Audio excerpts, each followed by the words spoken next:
In reality, his organisation is a minority group with just a few hundred members, but their message is enough to provoke anger amongst the public.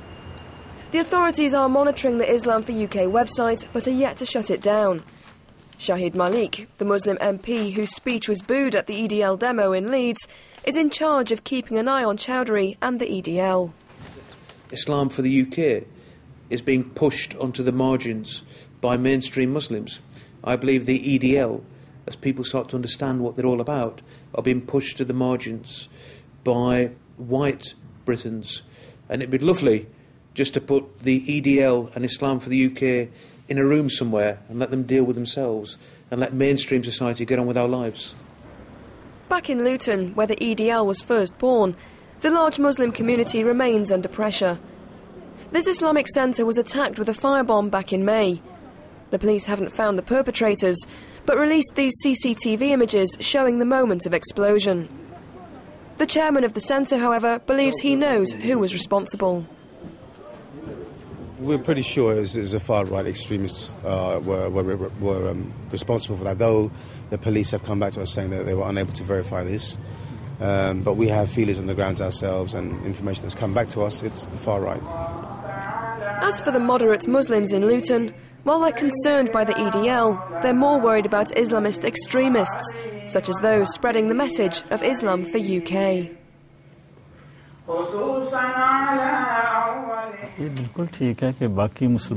It's the responsibility of Islam to stop these groups who are creating problems.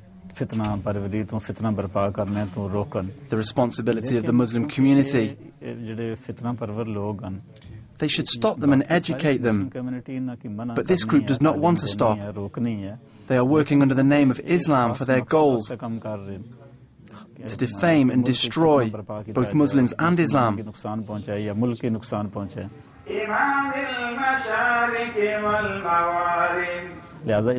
In a Muslim country, these extremists would be executed by the government.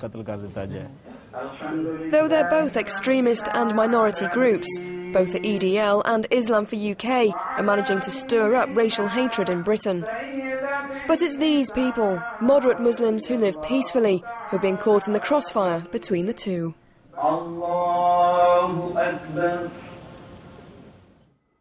I'm joined now in the studio here by reporter Kate Williams. Kate, how important are these movements really? Are they just on the fringes of society, or are they really indicative of some greater sentiment within the UK?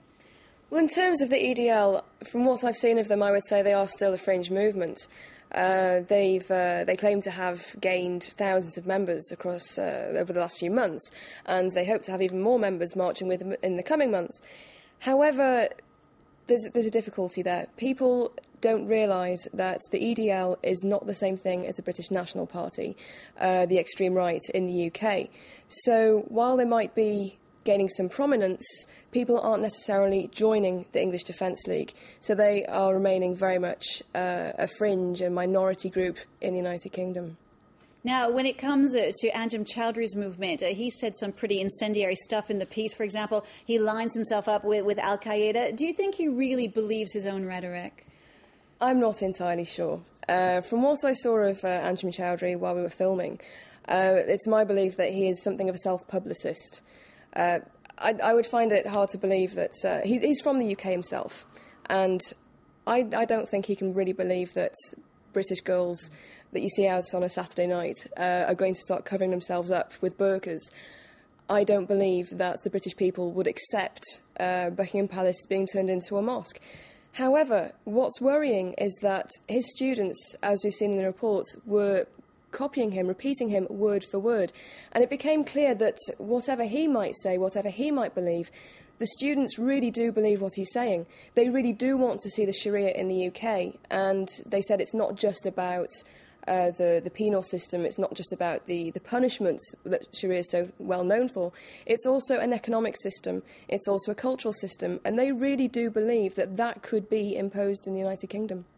Let's get back to the anti-Sharia contingent. You were mentioning before this confusion sometimes between the British National Party and the EDL. People often think that they are the same thing, but that's not at all the case. That's correct. People are very, very confused between the two. Almost everybody we spoke to believed that the BNP and the EDL are one and the same thing, but that is not the case. They both prescribe the other.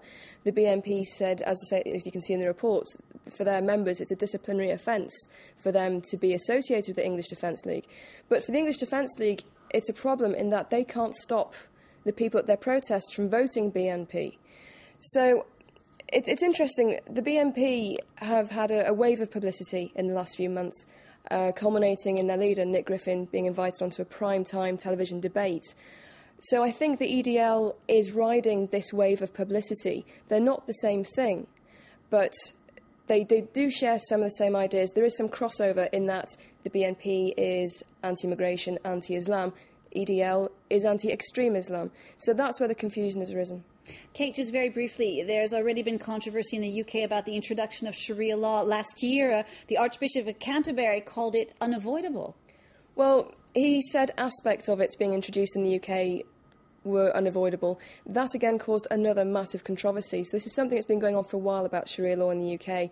But the Archbishop of Canterbury's argument was that there are some Jewish Orthodox courts running at the moment, so why not Sharia law? There's 85 that we know of, there could be more. And they essentially stop Muslims from having to choose between state law and their cultural law. That's all he was saying, but it did cause a huge controversy at the time. Thank you so much for coming in to talk to us about your piece. Thank you for watching Reporters. We'll see you again next week for another great story from one of the dozens of France 24 journalists around the world.